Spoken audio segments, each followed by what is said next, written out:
Welcome to the Metanoia Discourse. I'm your host Sim, and in today's episode, I'm talking to Theo. Theo is someone that I came across online through a mutual friend, David Erickson, who's been on the podcast before, so make sure to check out that episode. And we were doing a fasting challenge, so me and David, we decided on doing these like 3 day fasts, right? So that's something that we were doing 2 years ago. And then Theo joined along, and he was part of we had a little group of hosts, and he was one of these hosts. So that's how I got to know him. And the reason why I wanted to have him on is because a lot of our experiences are very similar, if not the same, even though, of course, some situations will be different, but we go into a lot of detail into certain things that he's done with his fasting, and how it's become like a journey of self-development, if you will. And then I highlight some of the mechanics, but really it's just about his experiences and how he came to do these things, and how that led to him coaching people. So I thought it was very fascinating. It was a really good conversation. So this is part of giving you guys new information through people that are doing, similar things that I'm doing, or that inspire me, or give me, pieces of information, and how their way of life changes, right? So remember, metanoia means a change of the way of life. So in this case, right, he's changed his way of life quite profoundly, which is something that I commend him for, and something that I want to show, right? That any type of tool can be a way to change your life. Speaking of changing your way of life, right, the Metanoia Discourse program is alive on Gumroad, so there's a link in the description, and of course there's links to Theo and his channel and his coaching, so you can go check that out. So without further ado, enjoy the episode. All right. So today I'm joined by Theo. He has quite the amount of interesting content on both on his YouTube and his Instagram, and we got connected by a mutual friend, David Erickson, when we were all doing the fasting challenge, right? So one of these things that will probably pop up today is us talking about fasting, right? Theo does a structured amount of fasting with his own reasons as to why. We'll dive into that later. He also works as a personal trainer, does online coaching, and we come from a very similar social background, so we'll also probably dive into that a little bit, right? So Theo, thank you for coming on. Yeah, thanks, Sim. It's good to be here, finally talking to you. Yeah, man. It's been a while in the making, and we've been talking and sharing experiences, and then stuff like that for quite some time, and we've been adding good things on top of each other. So I'm looking forward to this conversation. Yeah, me too, man. All right. So yeah, as the process usually goes, we're just gonna run a little bit through your childhood, and I mentioned it on Instagram. You are the fifth Swede. I don't know why this is a trend on the channel, but you guys are. Yeah, well, you're in Norway, right? Exactly. I mean, also there's a lot of Swedish people here in general, but still, I thought it was kind of an interesting factoid about about you being here today. So let's talk a little bit about you growing up in Sweden and where that was, right? Sure. Well, I'm in Stockholm, grown up in Stockholm, and I actually I live just a few hundred meters from where I grew up. So I've been in not only in Stockholm, I've been in the same, not even the same part of the city, the same neighborhood always. So that's kind of cool. Funny. I like it though. It's kind of an oasis here. It's up on a hill, very close to the forest, but still in the city, So I think I'm starting to think I might not want to live in a city in the future, but as for living in the city goes, I'm very happy with the place. Well, I grew up with my parents and my brother, who I think I don't know if you've never ever heard that about me, but he's autistic. Okay.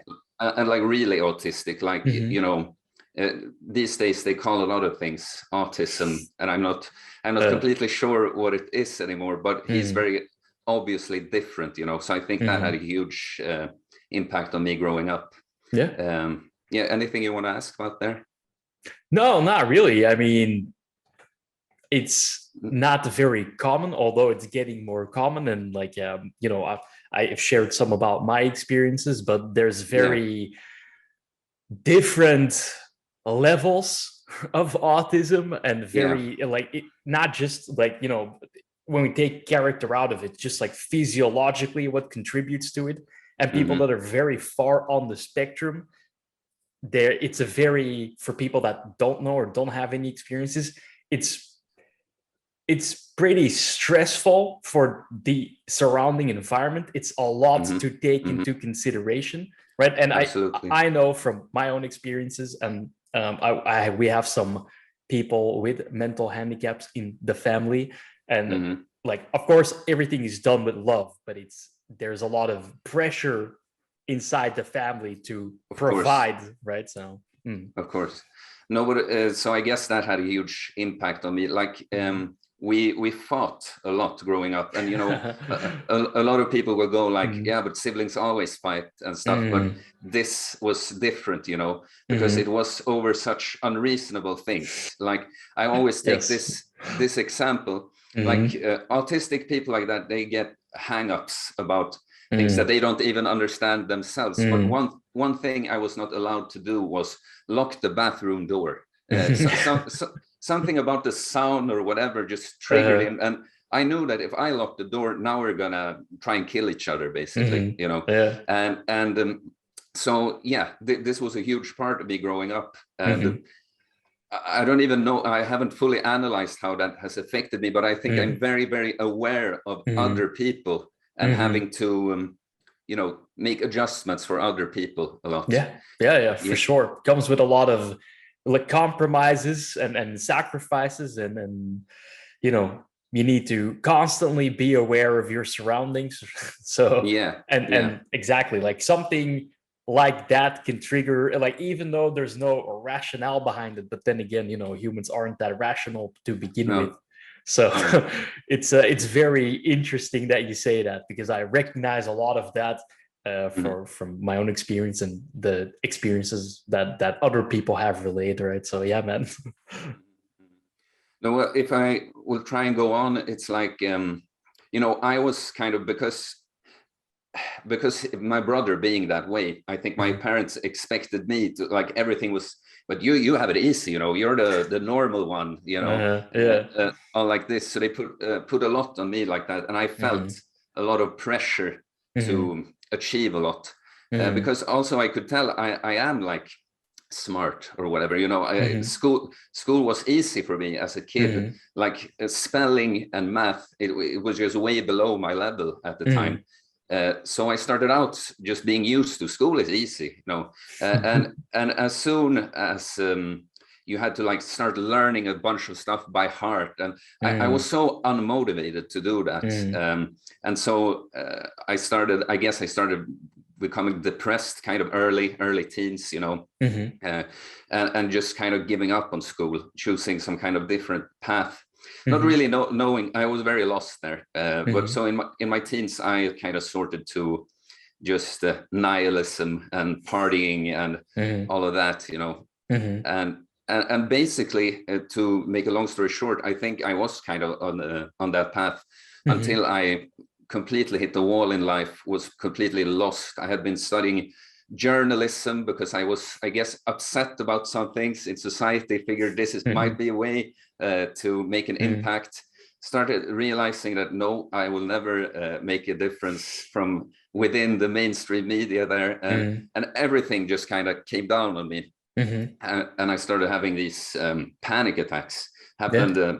Happened at a random job I had temporarily, a customer service job that I was not. It's important to say that I was not stressed out by talking to angry people or whatever, because you know, common in that kind of job. Just one day, I just felt I don't, you've had panic attacks, right? Like, Yeah, I have. Yeah. When it happens and you don't know, it's Mm-hmm. not something specific that triggers it. It's so Mm-hmm. like, what is even going? Am I going crazy? Like, I'm Yeah. just shaking. Everything feels Yeah. like a horrible threat. Mm-hmm. And yeah, so Mm-hmm. I had to leave. But from this point is basically when I started changing. This was like enough. I had a lot of depression and anxiety in my life, Mm-hmm. but this was like, this is not supposed to happen to a person. Something has gone Mm-hmm. terribly wrong. I Mm-hmm. have to reconsider everything and change everything. And Mm-hmm. this is like what made me end up on this path of Mm-hmm. fitness and health, the Yeah. holistic spiritual stuff, everything. And Mm-hmm. completely different person today. I'm very grateful for Mm-hmm. that happening, because now I'm doing much better than I ever did before. So, well, Mm-hmm. I guess that's my story in a nutshell there. Yeah, man. Because you were, I mean, right. So that's where kind of these parallels come in. Because I had, like you mentioned, right, as well, panic attacks. I had the same thing, depression. Right. There was the nihilism, which is, I mean, Yeah, it's most people that are depressed are nihilistic in a certain sense, because yeah, when you come to that point, you're just like, well, nothing matters, and you just, as we would say in Dutch, like you see black, right? Everything is just, yeah, no, there's nothing fun and nothing joyful. There's no hope. There's no nothing in that gets yeah, you caught in that spiral, right? And you put on quite the amount of weight when yeah. you're in that state, right? So that's something that one of the pictures that you've put out, like the, as we would say, like the transformation pictures, right? But Mm, it's where I, to be precise, like I don't want people to get it wrong. Like, yeah, it's a physical transformation, but as you heard Theo say, like it's much more than the physical. Like stuff started changing psychologically, right? Because you mentioned the spiritual aspect as well, yeah. and it's such a huge thing that when you move out of that state to this new state, that it allows for this type of spiritual connection to things, and or spiritual thinking, right? So Yeah. when you, so let's just talk about that a little bit. Like what was rock bottom, and what was like the psychological process around you getting into fitness? Mm. Well, it's so hard to remember exactly when you've changed your perspective so much. Mm, But I guess I was just all over very lost, mm, not knowing. Like, I felt like I had a lot of potential, but I had no mm, idea what I was supposed to do with that. mm, And I guess when you're just feeling all over bad, you're like, it's easier to blame something else than yourself. And mm, maybe, as we would agree, like with how you were brought up, you don't pick your parents and all that. mm, Maybe that wasn't your fault, but you have to take responsibility at some point and just not mm, point the finger. And so mm, I had basically gotten into all the alt-right stuff almost, just being very, very angry at politicians and the media, and mm, look at these people, they do this and this and this. mm, I have so many opinions about things like that. Like, take this, for instance. I guess I was upset at women, mm, feeling like, mm, it's women are oppressed, poor women all the time. mm, In the meantime, there are guys like me that don't really do anything bad towards women. mm, But I don't feel like I have all these privileges. I feel like shit, mm, and yeah, and I guess one big thing was there when I started looking to myself and realizing that, maybe I don't directly do anything bad towards mm. women, but who am I to complain about women? I'm such a fucking loser. Sorry, I don't know if you have cursing on the podcast, Oh, but don't worry about it, man. Just yeah, no, yeah, but mhm, I started for once looking at myself and taking responsibility. Like, I'm so mhm, lazy, I just I don't even have the energy to buy food and cook. I just buy junk mhm, food, because not mhm, even because I want it so much, just because I'm too lazy to fix it. And mhm, I'm sitting here complaining about women. I started looking at all these things about myself. mhm, And so to the fitness thing, mhm, it was mostly like with getting over the panic attacks. First, I started having all these realizations, mhm, and a lot of it was just confronting the situations that gave me panic. Like, going to work, knowing fully well it's going to happen again. So when I had come that far that I was still very exhausted and stuff, but I didn't really get panic attacks anymore. That was when I was thinking like, okay, this is great. Like I've actually fixed a lot of this that felt impossible during the time. Like almost make you go suicidal while it's going on, you know. And then I just figured like, maybe it's true. Maybe it's true. You do feel better if you work out and eat better. And so I started, because when I was younger, the only motivation I would have had for this was look good, get respect from guys, get the women to like you, basically, you know. And now this was not what I was thinking about at all going into it. And I noticed the difference in the way I was feeling. Like 2 weeks of doing negative pull-ups for like 10 minutes every other day, and just not even eating that healthy of a diet, just no junk in there really. I just noticed myself having much better energy and everything. And so this was a good sign, you know. Let's keep going on this path. And then as I was feeling better and started seeing results very quickly, it's so ironic, you know, that when you really want to look good, it's hard and it seems like it's never coming. When you go into it for other reasons, and everyone around me is like, shit, you're looking good, man, you know. And then because of this, you know, I got a huge interest for it, and actually I can enjoy the physique part, but it's like it was never I think it's a lot of fun building a good looking physique, aesthetics and everything, but it comes from a completely different place now. It's not what it's all about. Yeah, man. So it's an important thing to highlight in both our journeys, but just in general, because I see a lot of that, right? And you see a lot of that as a PT and as a coach. Like if the intention isn't correct, right? Or aligned rather, or let's just say, we can rephrase that to, if it's a low order intention that is externalized, oh, I want to look good, right? Because I want to have chicks notice me, then it's very unsustainable, and there's no intrinsic motivation, because you doing the thing is reliant on all these external factors. So you go in there, and as soon if that type of progress and result isn't happening, or it's not happening that fast, then you're already starting like a failure loop. Like, oh, this isn't working, blah, blah, blah. Why am I doing this? You know? Whereas if you come in with another intention, as you did, and that's one of my main intentions as well, is just like, I just want to feel good. Like that's really all I care about. Like, fuck, like it's great to look the way we look now, right? But that's an extension of, I just want to feel good. Like I don't want to be depressed. I don't want to have panic attacks. I don't want to have, you know, the systemic inflammation that comes from all the gut inflammation. You just want to, you know, go throughout your day without feeling like the world is going to collapse, right? That's pretty fucking motivating. Yes. Like that's why I say again that I'm grateful having this experience, like because before I couldn't even grasp these reasons for doing things, you know. And it's something I try to teach, like on my YouTube channel or just people I coach. But being able to look at the big picture and see, you know, it's not that I just want to look good now and get girls now, but what you do, it's about something bigger. Like you talked about it, like this, about the not instant gratification thing. I guess you will never get instant gratification from training, but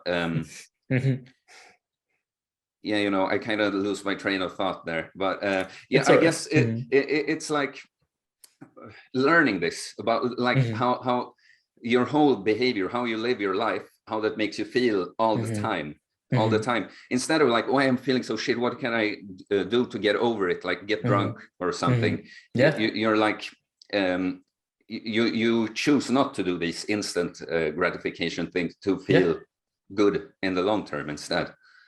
For sure. So that's something that we were, you know, talking about. One of the topics that came past on Instagram. It's like, when we say, so that's what we're trying to get to, right? When we say like feel good, it's not about oh, like, the drink or the pleasure. Red Bull. Yeah. So it's not about if you would say like the hedonistic style pleasure, it's not about pleasure at all. Right. So it's not about changing your state with carbs, like, oh, I'm feeling stressed, let's say emotional eats. Yeah, I exactly. mean, I know that thought process isn't there, just a feeling, but it's about like consistently, as we could say, having a natural high, because nothing is fucked up in the system, right? So if your gut and your organs are good, that means your cognition is fine, right? Because a lot of those hormones are made in your gut, transported through the brain. The brain has its own ability to create some of these hormones, but the more inflammation there is, the more disruption of these hormones. Dopamine can bind. It's just, as like people can hear, like there's so much stuff going on that you don't feel good at all. But when these things are aligned and everything is working, it's like you don't want any short-term pleasure, because the short-term pleasure doesn't weigh up against how good you consistently feel, right? The clear-headedness, the energy, right? Libido, training, focus, like the whole 9 yards. It's like today, it's midsummer today, and I'm going to meet up with some family and friends. And, I don't know how much you know about midsummer in Sweden, but okay, all holidays are about drinking a lot here, and like, I have an uncle who I like and everything, but like we used to drink a lot together when I drank more, and now he's like, he keeps asking me if I want to drink, and I'm like, no, I'm good. And he's like, oh, so strong, and he doesn't understand that. No, I'm not strong. I actually don't want this. I know, I know I'm gonna feel a little like happier, blah, blah, blah, if I have a few beers, but tomorrow, even because if I ever do drink now, it's much less, so I don't really get hung over, but even 1 or 2 beers tomorrow, I'd feel just a little bit worse. I could be doing a little bit better, and it's not worth it for me anymore. I don't that short-term pleasure is not worth it, just starting the fresh day the next day, Yeah, man. And it's a good point, because from a social standpoint or a psychosocial standpoint, a lot of people have this idea, which is, I mean, the term I use is like the Nietzschean will to power, right? So Nietzsche described this example, or that analogy of like will to power is what we call like, that really raw, like, oh, I'll just grit my teeth and go through this. And it's about like, pain and sacrifice and suffering and, always like that, like, oh, I need to, work my way through it. Whilst if you get to this type of point, like to us, it doesn't feel like that. There's no like will to power. It's just like, I just don't want to, because I prefer this thing. Like, it's not sacrifice. It's not painful. Like, we're not forcing ourselves. It's just like, I don't want to drink because I know how I'm going to feel. And I prefer this state and what the state I'll be in tomorrow when I just don't drink. Right. So there's no strength involved when you get to that point. Like, even rejecting, like, we can reject all night long. It's just like, okay, whatever, because it's completely not aligned with my values to drink.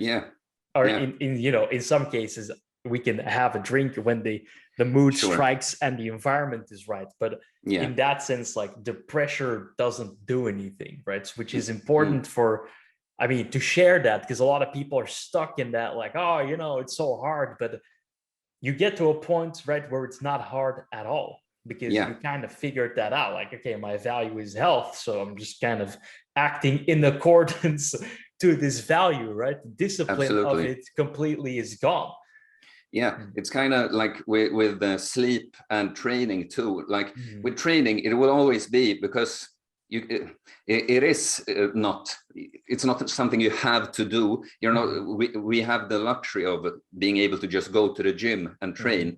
And so to some extent, sometimes you'll have a bad day, and even someone who trains a lot, you not feel like it's every single time, but it's still closer to this, because you again know why you're doing this, what you're working towards, what like how you're feeling the whole time, how this is connected to this. So even though it's not like, oh, I just enjoy going a heavy set of squats now, it's not like that, but it's more like that, because what this will give you in the long term again. Yeah, man, totally. And that's also like when it comes to training like that, like it's a very good mindset or frame of mind to be like, oh, I get to do this, right? Yes. And like I don't know about your experiences if you had any major injuries, but as if you come out of any type of major injury, you're just like, oh my god, thank god, I can Yeah, just go to the gym and do some training and not feel like exactly. broken, which is like Exactly. it's the same type of thinking, like this type of, yeah, like an intrinsic gratitude consistently, whether it's like because of the way you feel with the food or just because you get to train. And Yeah. trust me, I have bad days as well where I'm like, oh my god, like that training session was shite, but I was in there, I did it, I feel good, I feel better for doing it, and Yeah, it keeps contributing to this state we find ourselves in, right? absolutely. Mm. So when it comes to states as well, right? Because we've both done extended fasting, and much to your credit, you've just finished a week of fasting, right? So I tell me a did. little bit about how you got into fasting, what kind of drove that, and then we can discuss your week. Yeah, sure. Mm. Like I must say, first of all, I was so tired yesterday. Yesterday was when I broke it, and Yeah. I guess I think you know more about these things than me, Mm. but I feel like it was, I, going over a day without food or so. You go into a strong sympathetic drive, Mhm. and I feel like spending so much time in a sympathetic state. As soon as I ate, I Mm. just crashed. Yeah, Like I didn't exactly. Mm. I didn't feel bad, but I had like no energy. Like I just, yeah. Yeah. But okay, so how I got into fasting is Mhm. actually kind of funny. Like I had been doing all this training and stuff and good results for Mhm. like a little over a year, I think. But I was eating more like the standard fitness person, like many meals per day. Yeah, Uh, gotcha. uh, yeah, and so I was just in a social situation where there was a Canadian guy. I just heard him say, uh, talking, and when I'm fasting. And so because I'm interested in all this health stuff, I just Mhm. asked him about it. And he said, well, first of all, I think there are many health benefits to it, but also as a kid, we were poor and we didn't have a choice sometimes. And Ah. this made me think, because I had some issues there with my family, my autistic Mhm. brother, but economy, like if we got to eat, was never an issue. So I Mhm. was like, oh shit, I just it just made me think, and I was like, I have to Mhm. try this, mostly Mhm. for this reason. Yeah. So I read a little bit about it and was like, okay, 5 days, that should be a big challenge, but very doable. And Mhm.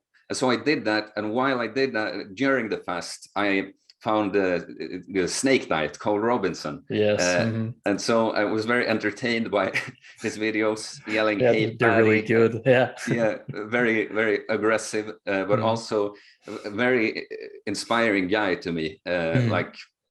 Like his philosophy and just how many people he's helped. But Mhm. yeah, after finishing this 5-day fast, I got really into it. I tried a bunch of 48-hour fasts. Mhm. I tried a 3-day hard dry fast with a Yeah.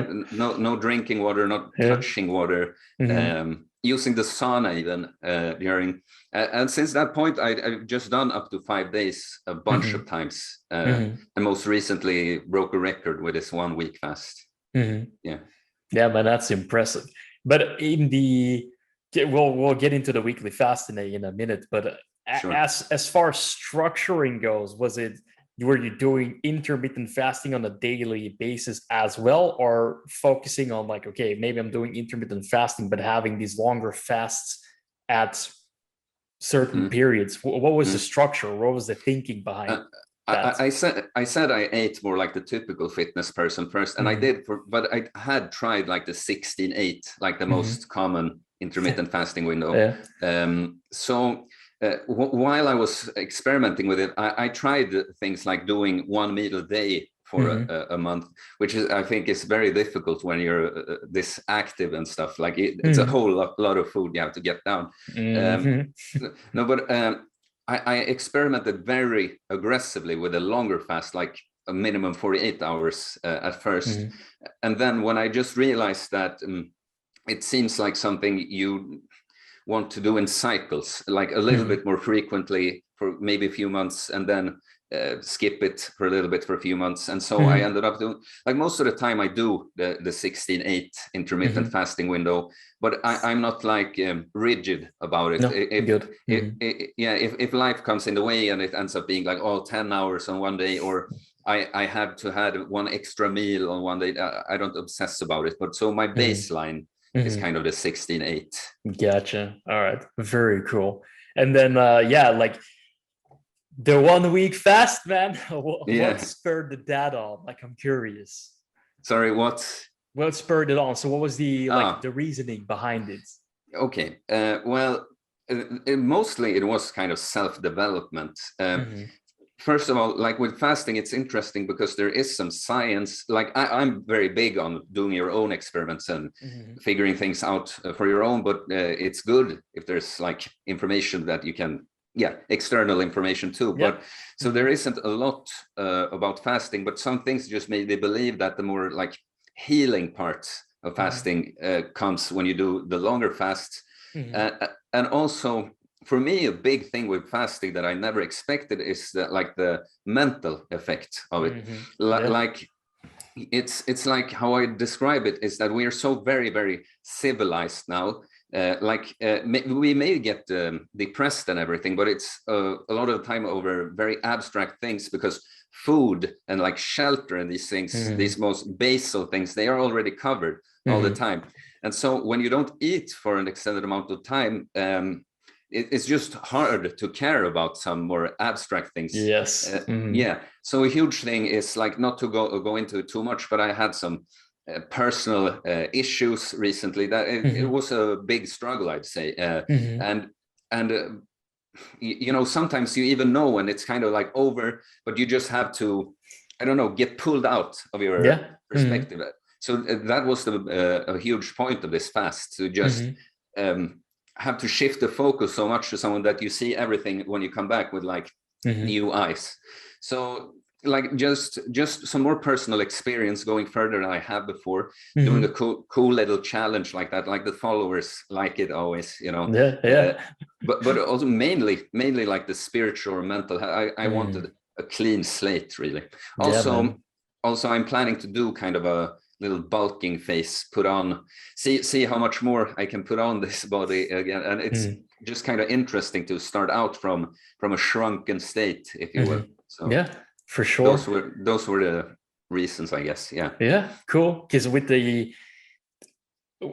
I want to like walk through the first point, because I think it's such a good one, right? So for people that know Maslow's hierarchy of needs, which is kind of what Theo already said, it's you have nutrition, or like food and hydration, shelter, and a few more other things in the bottom, right? And then it's like security, income, social, blah blah blah. Like it kind of like, if you Google it, you'll find it, and it's just a pyramid of these things. And at the top is self-actualization, right?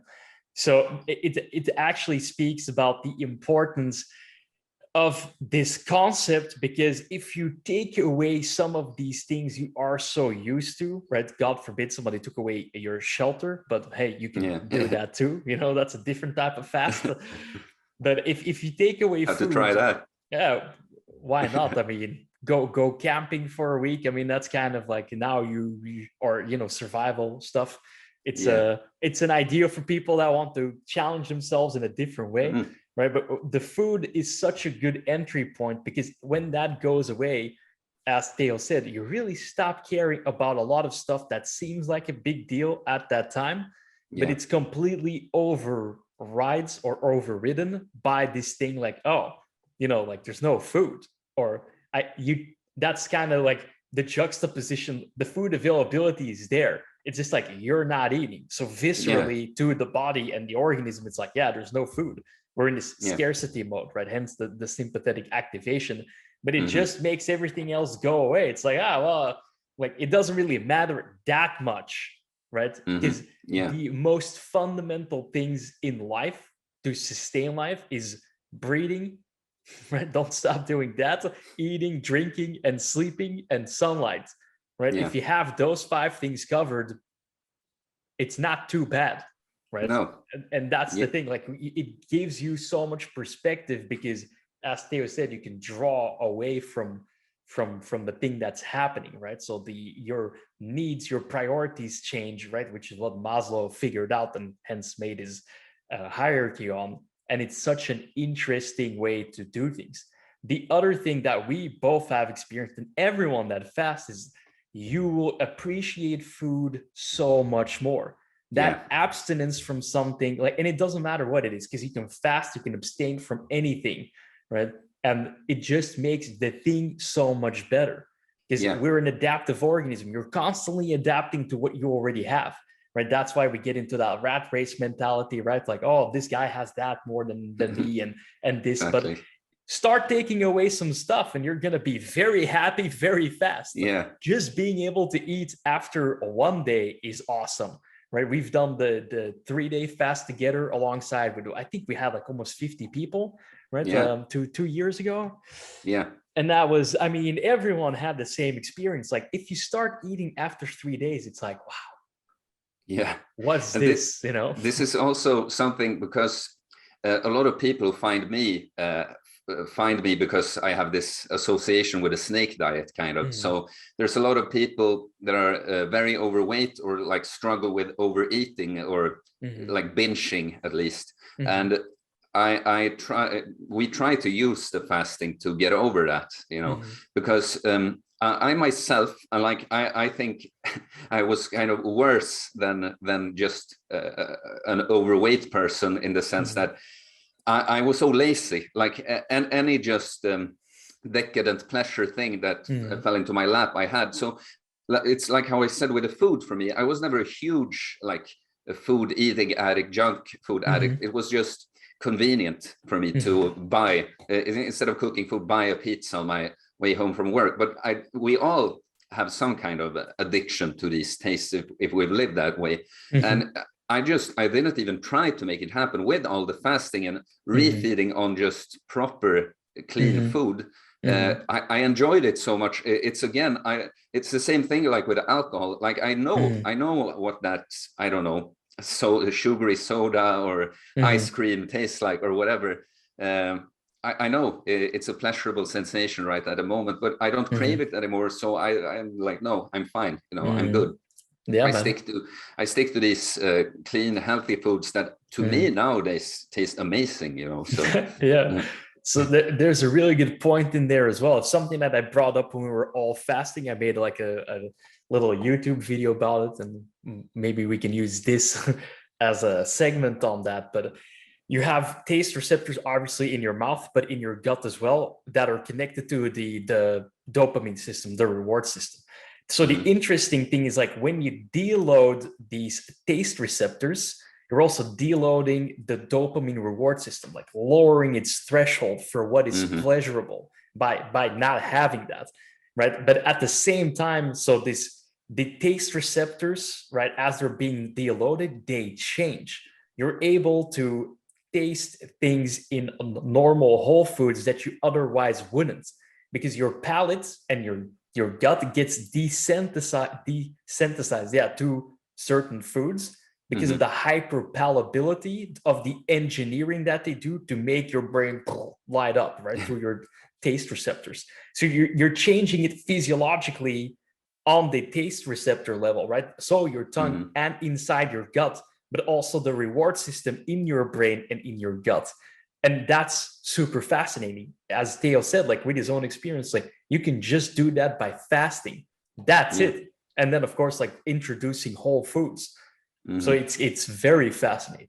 So, and as far as the 1 week went, like walk me through the week, because you've done 5 days before. So I don't think you've had like a major challenge up until, or maybe not even through the entire week, but how was crossing into the new territory like? Yeah, well, it's you know, it's interesting. It's kind of a blur, the fast. Like I do remember it, but you live so much in the moment during the fast, you know.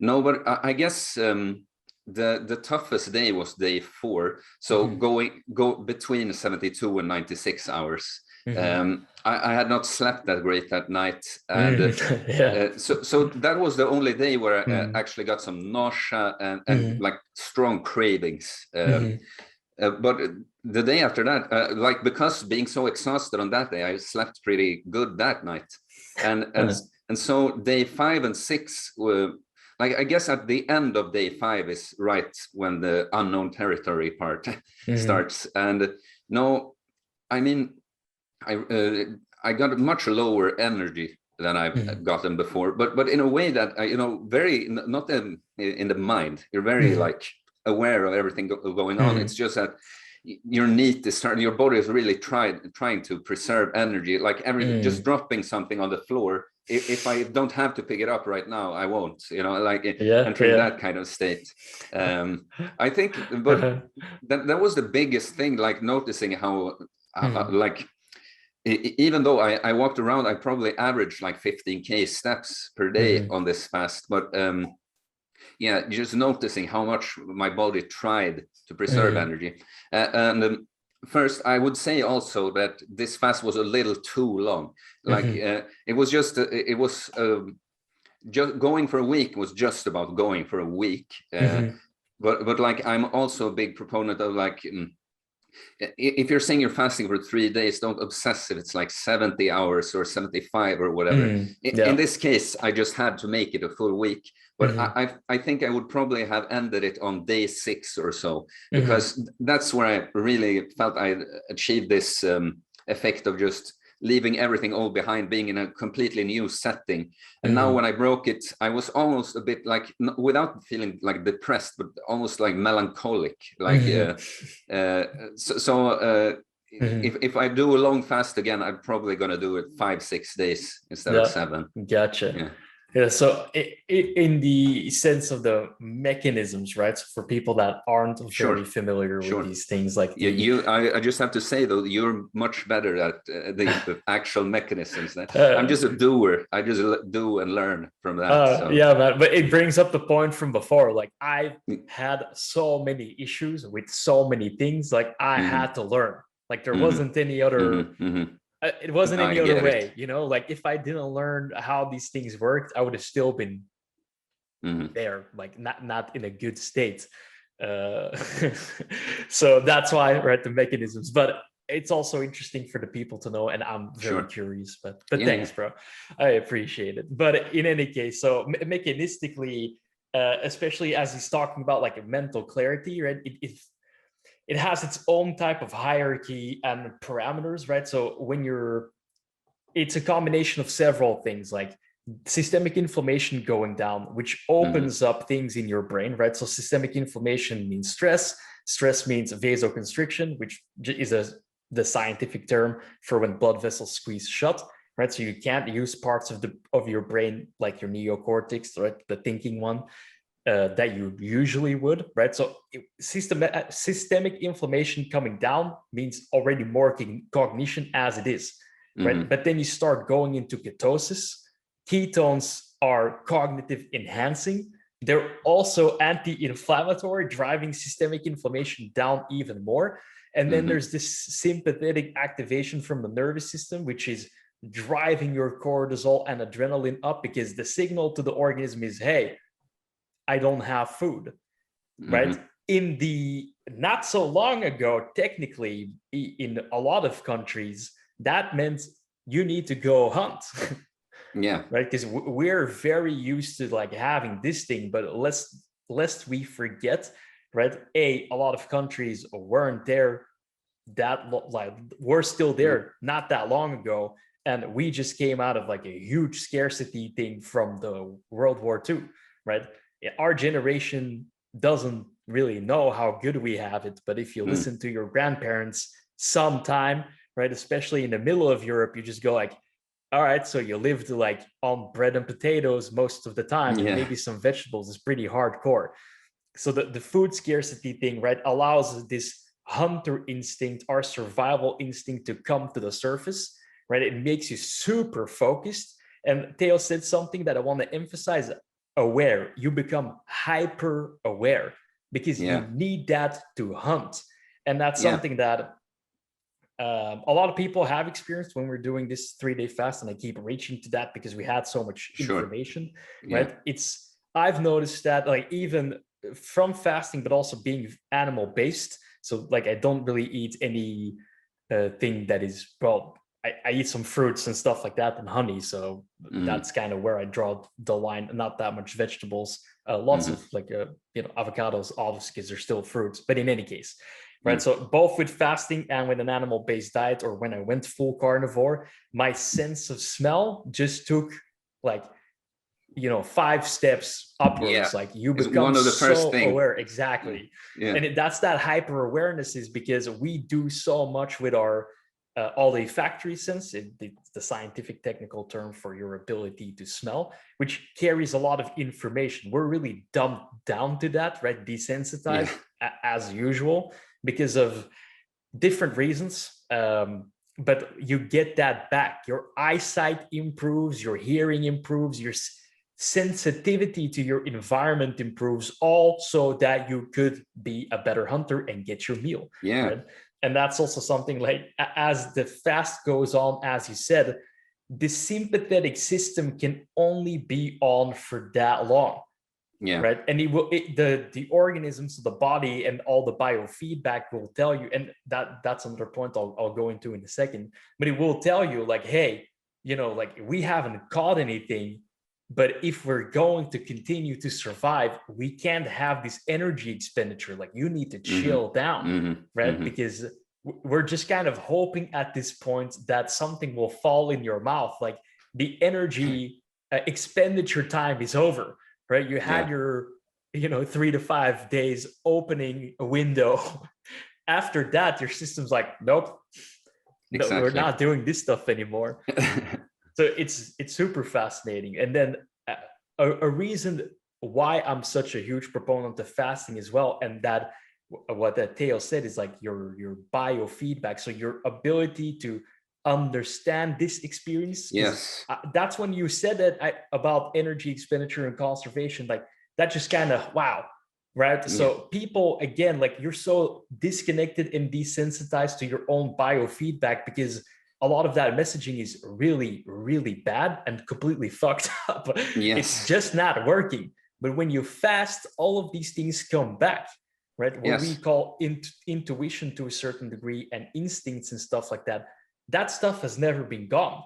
It's just that you don't use these connections, and the information that comes from these connections is completely distorted, right? So when you come back into that, it gives you another additional element of internal information that you otherwise wouldn't have had, right? So that's kind of like the brunt of mechanisms running in the background that I wanted to highlight for people.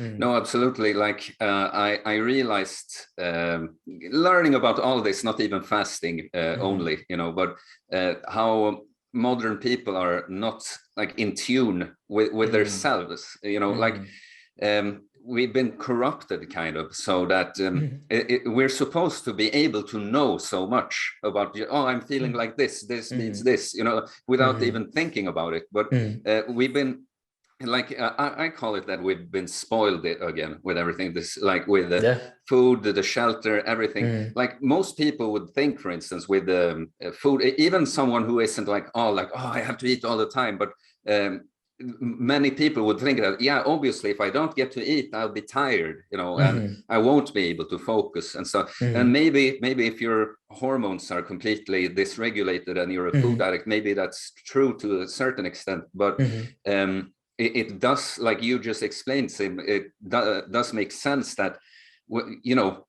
why would you lose all your energy when you need to go and get more, if you still have resources? It actually makes sense that you get more focused and like, more motivated. And if you think about it again, when you just eat, then it makes sense that, now I've gotten what I need. I'm comfortable now. I don't have to pay attention as much now. Let's just chill and digest this food. So 100%, man. And it's like, it's funny because it kind of comes up on Instagram sometimes, like, how is it that we're the only species that doesn't know how to eat? It's not like we're not. It's just that you've been educated first, right? Or sorry, the education actually came second.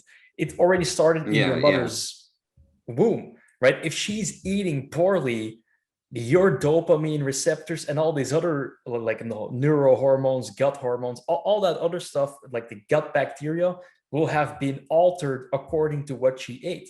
So if she's eating junk food, then the only thing your system knows, right, because that's the only information it has gotten, is we want this. Yes. Because everything adapts to that on the bacteria level, all the other stuff in the gut, the brain, dopamine, like those reward systems. It's not just dopamine, but a part of it, right? The organs. So that's the problem. Like this thing, it's a concept called nutritional wisdom or intuitive nutritional wisdom.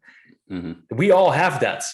It's just like you just don't use it because you don't have access to it, because you've never been in a position where you needed to use it, and your physiology has been altered to such a degree, right, through all these hyperpalatable foods and bacterial changes and neurological changes, that you can't differentiate any of this. Like the only thing your system wants, between quotations, or is craving, is junk food, right? And that's the only thing you know. So that it's just trying to adapt to the most dominant information, which is exactly that. So if you want to have nutritional wisdom, right, intuitively, then you need to move away from all of that stuff. Yeah, absolutely. Yeah. And it's one of these things that it's easier said than done, but right, we both have our own path and experiences with that. Fasting is a great tool to get into that. So that's you don't need to do a week per se, right? But no. Like I generally recommend the 72-hour fast. Like it's kind of my favorite fast. Now, like having done these longer ones, again, it's like you do get things out of them that you don't get from a shorter, but also, it takes more time. It gets harder to be productive at the end and stuff like this. So the 72-hour fast I like to recommend, because it's, to most people, it's still a huge thing to do. And you will absolutely have a lot of it's enough to have a good effect on you. And so when the people I coach and we try to get rid of the food addiction, we don't go, if it wouldn't be like a very overweight person, we don't go longer than 72 hours. So and also, I guess, I think most people actually could be fine in any situation doing a fast like this. But of course, it could be a good idea to start out when you know that you don't have, you don't have to work or whatever, take a weekend or something. Yeah, totally. Like lower the threshold to do it, right? And that's also speaking of coaching, right? So seeing that you are a coach and you do the personal training, but how did you, or what was the driving desire, thought, mechanism behind you wanting to coach? Was it like, well, I've had these experiences and I want to be able to help other people that are struggling with the same things I've struggled with? Or was it, I mean, I'm sure there's a combination to it, but what was like, just tell me. Yeah, of course.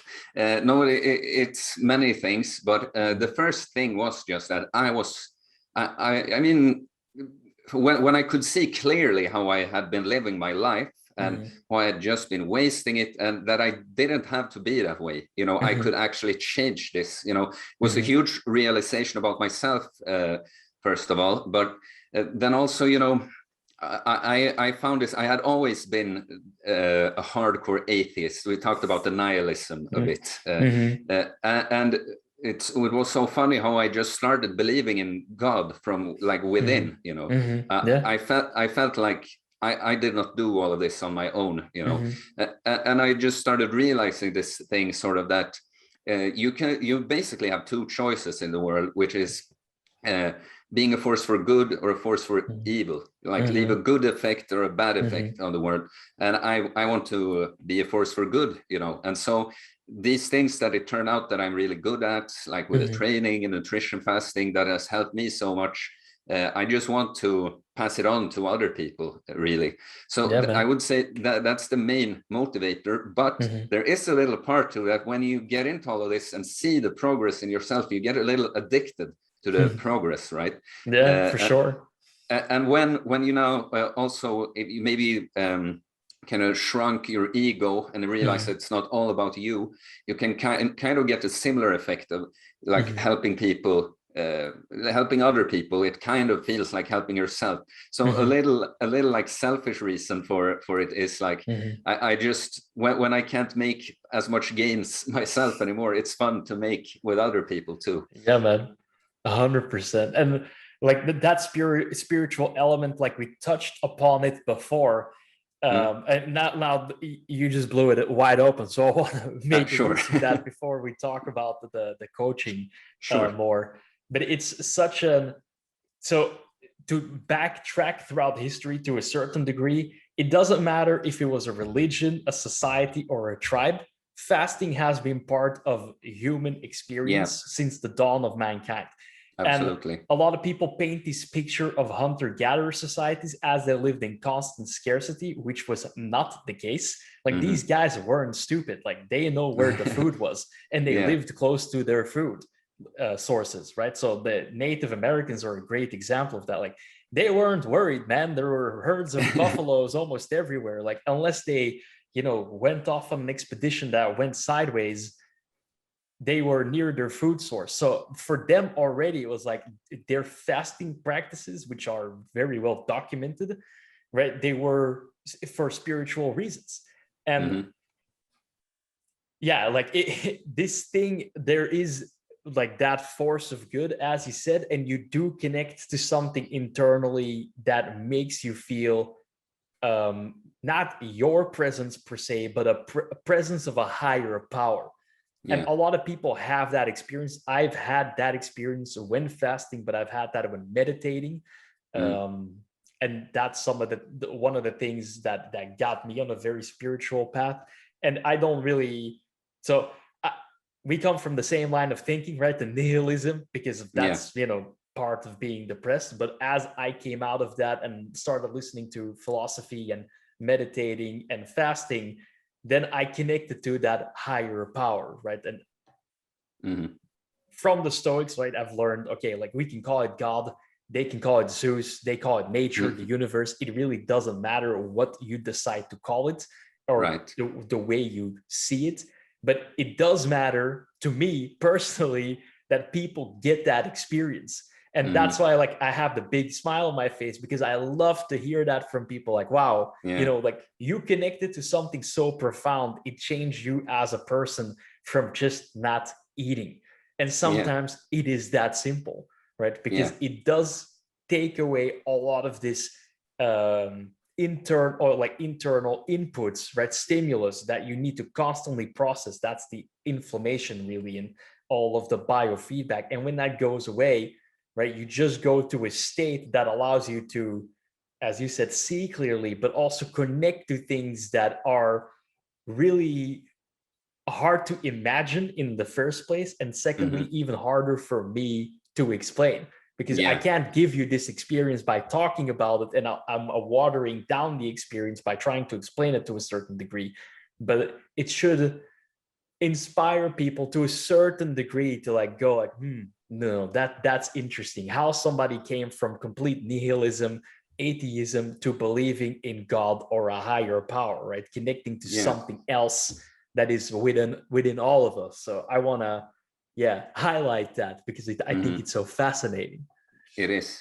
I mean, it's so interesting. Like I made a video once that was called how to change someone's opinion or something. But the point was really how with many things, like that there are people that are like humble and ready to change their opinion, but about a lot of things people pretend to be able to, but they have decided they're not going to change their mind, no matter what you tell them and stuff. I was like this with God, like I would be confrontational about like, where's your proof? Like this.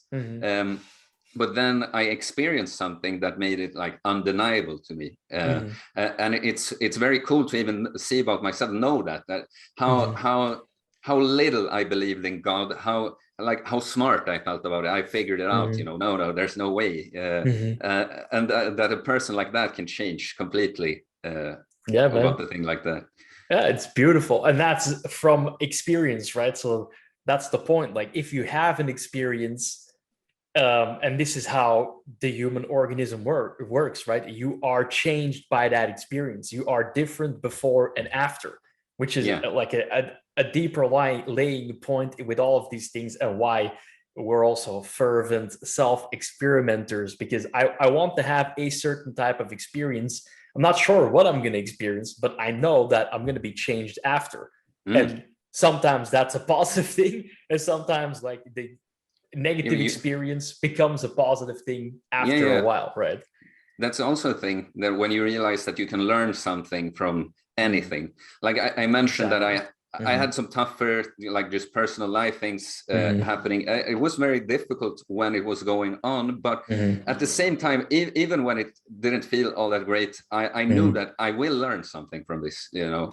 And so that's also a thing. And of course, this was not something I chose to have an experience, but just to make the point that it's a good realization to have, that literally anything you go through, you can learn something from.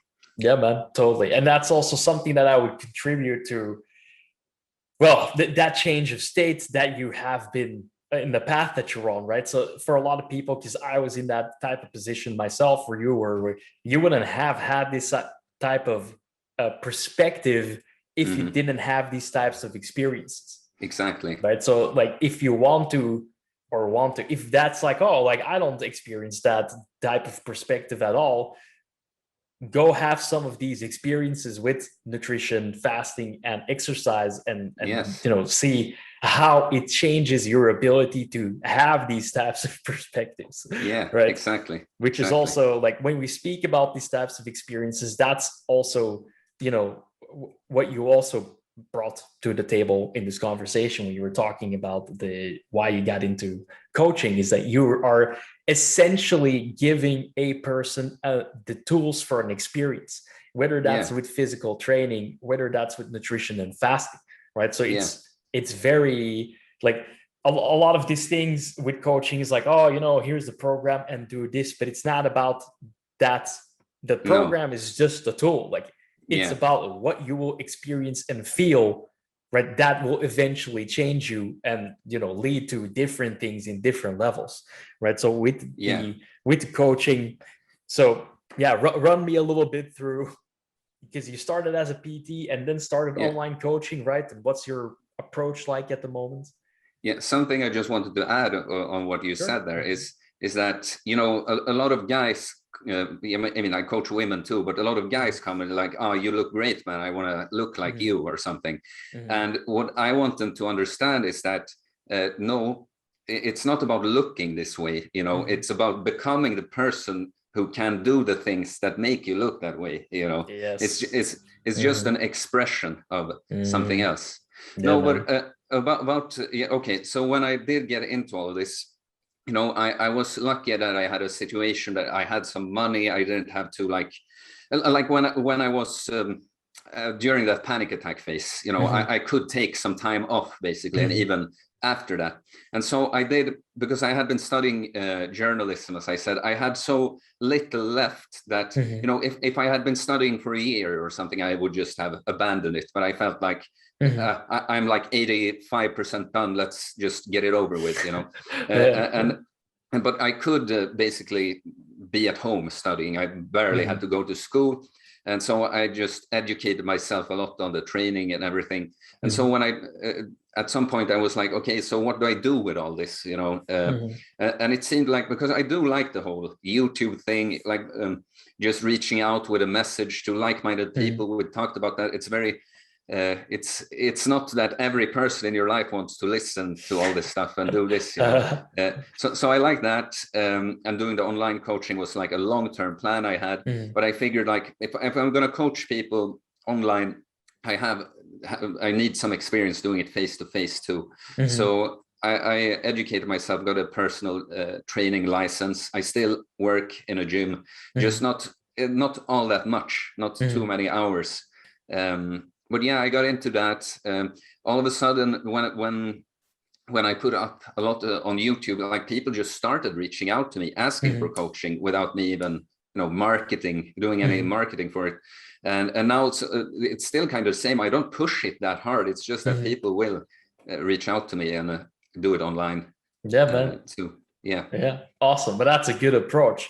And it is, like you said, like people will see your results, right? And they'll end the information and they'll try to jump on that. But as you said, like it's far bigger than looking a certain way, right? And it's important, as you said, and that I want to emphasize, like that expression, it's an embodiment of these things that we were talking about before, right? So your values and your principles, because your priorities in life stem from those things, right? And when once that has changed, you will have an external expression that is aligned with these things, right? And that's eventually in the coaching that we're both trying to achieve, is like, hey, it's not about the thing in and of itself. Like, think about, like, okay, who you are becoming, what you need to, because as you said, you need to become the type of person that has a body like that, or can lift that weight, or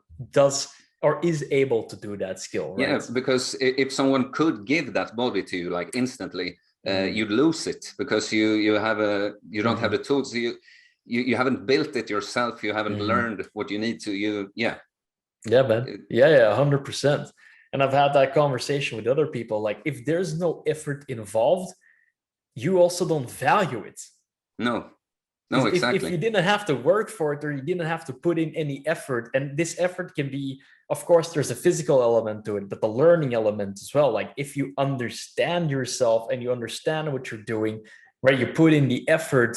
Like, think of all your biggest achievements in life. Like, generally, they have come after like a huge amount of effort, and the reward is like, oh my God, like I did it, Exactly. And that's also like, we're trying to kind of prime that mechanic by doing fasts. And that's something like why I got into fasting is after the health benefits and tried to do longer fasts, is like, this is a great way to feel good about myself. Yes. Like, absolutely. Wow, like I managed to, overcome this self-imposed adversity. And I've had the same effect with cold exposure. And I was doing cold exposure for quite some time. Then I had like a really stressful confrontation at work with a very hostile person. And that just kind of left me feeling like, oh, like I failed myself, and I was injured, really injured at the time. So I felt like I couldn't get to that point where, where I was already not feeling secure about myself, and then after that I felt even more insecure about myself. I understand. And then like going into the cold exposure and like pushing that, rebuild that self-security, like, hey, like I can overcome this and put in this effort, and like I traversed this adversity, and now I feel much better about myself, right? So I wasn't incapable after all. Right. So, and that's, a good experience to have.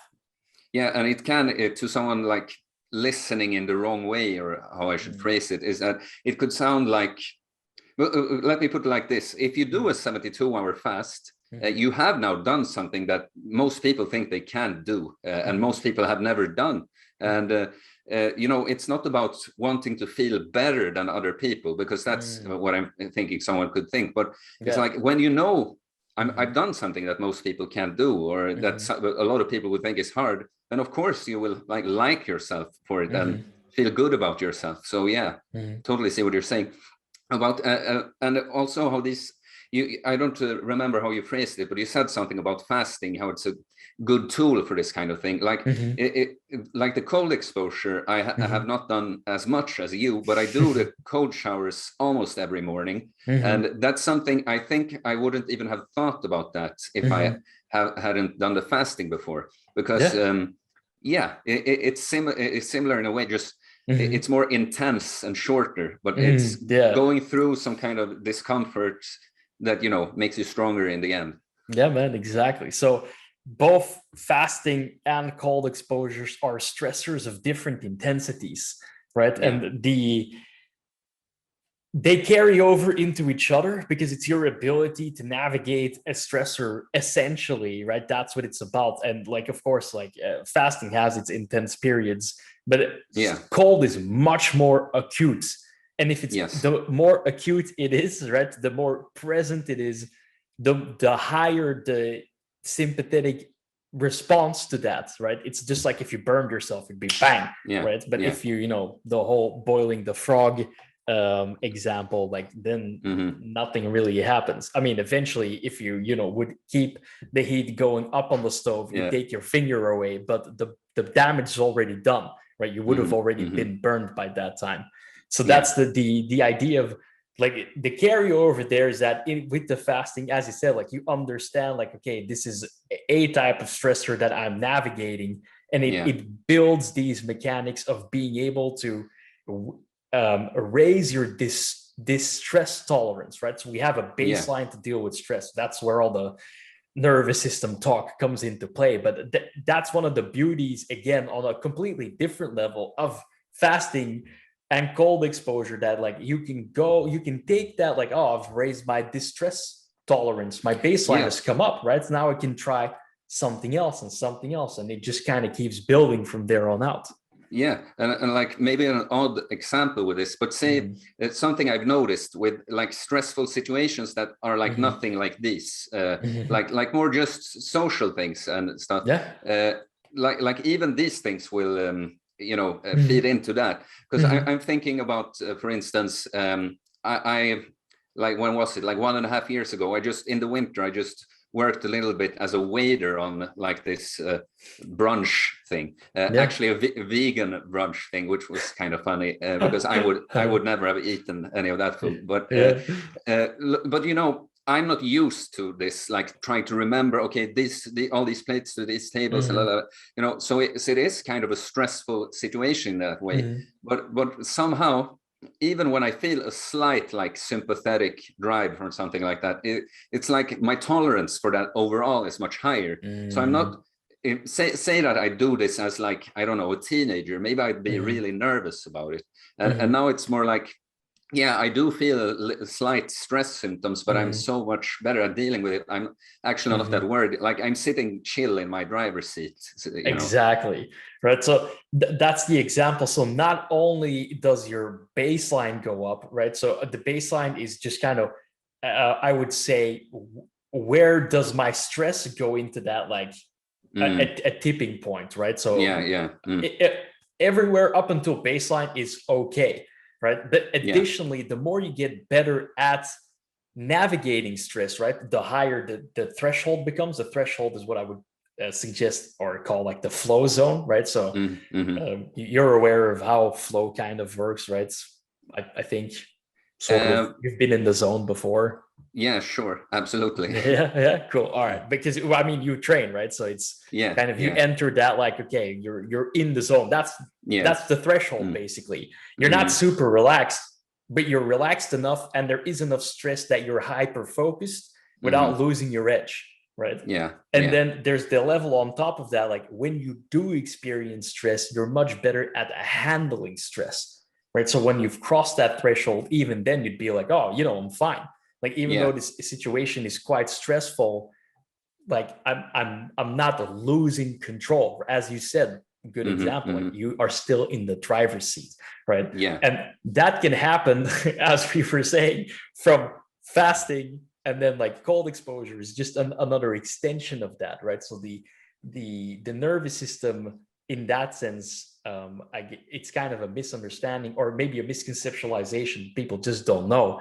It's not just like neurological, like psychological. Your nervous system runs through your whole body. It's both a hardware and software. And you change this by just doing these things, right? So you're literally rewiring.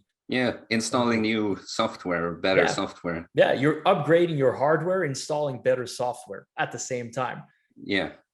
It's pretty amazing, right? And that's just from fasting. Like, come on, guys. Right. But absolutely, it's so cool to hear you like say these types of things and like bring, people to these experiences, because eventually, like if it's not for people like you, right? Because you're, I guess you have much more emphasis on fasting than I do. Like people come seeking out for different reasons, right? So it's just the way the niches work. Yeah, it's funny because you don't really choose that yourself either. Like I would not have expected that fasting would be such a big thing. Like even I kind of, when I got into it, I did it so much that I almost was like a little bored with it for a while, you know. But then you can tell, like people start writing to you, are you doing any 72-hour fast soon or something, you know? And yeah, so it's kind of become my area, weight loss and just body transformations, but a lot of people though, because when you're this niched kind of, I would say that most people are, it's not, they're not looking to you because they think you look good, you know. It's, they like your whole philosophy and understand that it's not only about, so a lot of overweight people, for instance, they understand that it's not the weight is just an expression of whatever else they're not good at. So yeah, man. No, I would not have thought that fasting would be such a big thing with me. yeah, it's crazy to see like how that developed, because when we connected, like it's 2-3 years ago now, it's approximately. It's been, I mean, I think it's on the 3-year side now, because that first. No, not I don't think so. It must be like not this fall, but the fall before that. So yeah, it is 2 years. Yeah Right. Yeah, good. Right, so that's I mean, and from there on out, like having seen the change through your journey and like coaching people like that has been pretty amazing. I was like, yeah, man. And like you starting the YouTube as well, like the channel, that was also very cool. And like I check in from time to time because I think it's fascinating. Yeah. So also in regards to that, like this kind of wraps up where I wanted to take things, but let's just do this as well. Like, where do you want to take things with your coaching in the future? What do you want to like do, and maybe with the channel? Where I want to take them? Yeah. What do you want to do with it? Yeah. Well, I guess because I'm still kind of trying it out, I would say. Like, so just do it a little bit more organized. And I think, you know, I think I'm very much at a point in life when I'm, you know, there's a lot of what's next with things. You know, I think I just wanted to be more structured and official, you know, have the website and everything. But at the moment, because I've been thinking more about trying to find people like how you do too, not only online, but in your immediate surrounding. But I'm also thinking about where can I move from Stockholm, because I'm liking it less and less here.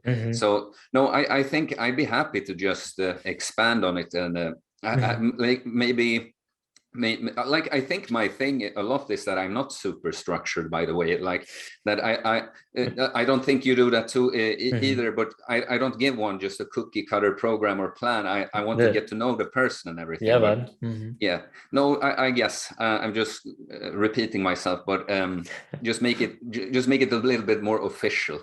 Good. All right, but that kind of covers it, so just tell people where they can find you.